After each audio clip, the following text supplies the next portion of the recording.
Hello, everybody. All right, I'm live. Hello, everybody, and welcome to our day two of the Elevate Your Mind challenge. I hope you're enjoying it. I hope you enjoyed the first video, which was really powerful work. This is the kind of work that has really impacted my life so positively, and that's why I like to share this. A bit on how I've experienced that in my life. And today we're gonna dig all into changing your story, how to start changing your story. And I'm gonna talk what does it mean, my story, changing my story, and how you can start doing that. So in my life, so a bit of a personal story, like I always like to do and share. My first point of transformation was actually spirituality, yoga, meditation. But what in that helped me spark something new was me becoming aware of um, of the conversations that I would have with myself. Me becoming aware that I am separate from my body and mind. Okay, not separate as in we are not one, separate as in I am not the mind. I am not just the mind and just the body. There's another aspect of me. And when I realized that, and because of my spiritual practice, which was really meditation, I started to feel higher. Like, whoa, all of these thoughts, all of these beliefs, all of these ideas, my habits, my routines, I can rise above them and I can see things with a new eye because I am not the mind. I am not just the body. I am also a spirit, something bigger than all of that. And when I realized that, I just started to feel this amazing sense of empowerment. This amazing sense of empowerment that, whoa, I am I am aware of what's happening to me. I'm aware of my thoughts. I'm aware of my beliefs, and I can change them. So that's really empowering, and that's the work we're doing here. So, in the first session, it was all about you practicing becoming aware that you are not the thoughts and that you can catch the thought and label it as either a thought that is serving you, a thought that is serving your higher purpose, your higher self, or a thought that is limiting you. And you can decide then how to proceed, which we'll talk about on Friday, right? But for now, we're still working on that awareness. Very important first step. Actually, it's really the most important and can be extremely empowering for you to create positive change. Is just practicing awareness. I like to do that on my walks, where I would pick a conversation, something that I would want to reflect on, and I would start to notice how am I thinking about it. What are the things that am I saying? Am I saying, oh, I can't, I hate it? What am I saying? And then I decide to label this thought. Is this serving? Is this not? And then I decide how to have a conversation with the thought on, okay, why is this thought coming up? What can I do about it? So I become curious about the thought and I don't just feel like I'm a victim. Like these are thoughts, it's happening, this is me, this is who I am, and I just accept that. No, I don't accept that. I step back to witness the thought, become aware of it so I can impact it.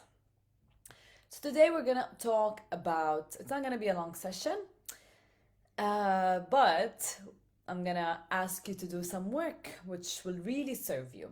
And it's all about changing your story. So I want you to pick a topic that is right now of importance in your life. Okay, it could be relationships, career, it could be body image, it could be health, it's a topic that you feel you may be struggling with. And if you've been doing the work, you're starting to notice the conversation that you have, the thoughts that come up in relation to that specific topic. And maybe you've also written down some of these thoughts that are repetitive. So now you can see very clearly, whoa, I've been telling myself that I'm not good enough, I'm ugly, I'm not loved, no one will love me. I've been saying those things to myself. So you become aware of that, okay? And now the next step is to go back, back into our childhood, back into our life, not only the childhood, but mostly growing up, while growing up. And I want you to remember and write down what are the first things that you have learned, the first thoughts and ideas that you remember that you have learned from your parents, from your society, from your friends, from your school about this topic. So I'm going to give you an example. Excuse me. Let's say I want to work on a relationships. As an example, it's not the truth. I'm married, happily married, but let's say that I'm trying to attract a healthy relationship in my life, but it's not working. All relationships that I attract end up being um, unhealthy, and we end up staying together for a few months and then it doesn't work. Then I'm going to stop, bring out a pen and paper, and write down what is my story from my past about relationships. What did my parents teach me? How were my first relationships like? What did they teach me?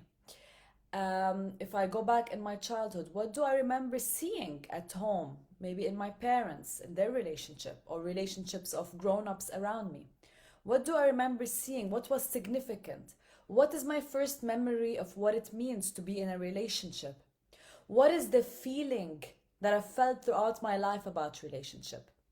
So when you start going back into your childhood, even teenage years, or these years where we're growing up and we're really taking information without filtering much, we're just taking and accepting. We're more suggestible when we're younger, especially between the ages of 0 and 8. We're like a sponge, right?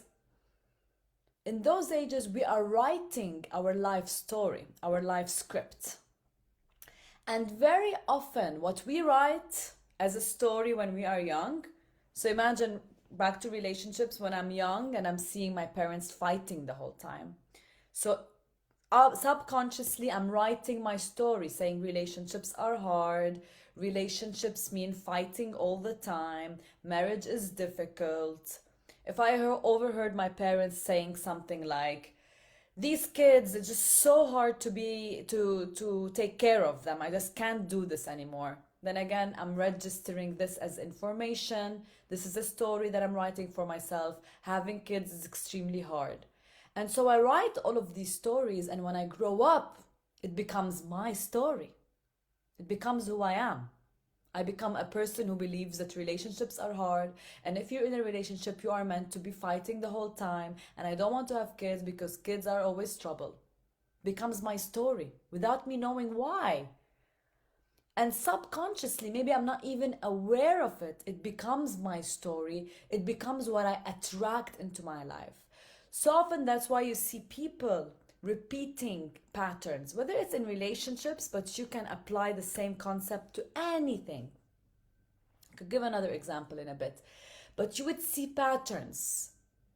If someone was brought up in an abusive family, their parents were fighting the whole time, as they grow up, if they don't clear that story out, they also repeat that pattern. They attract abusive relationships.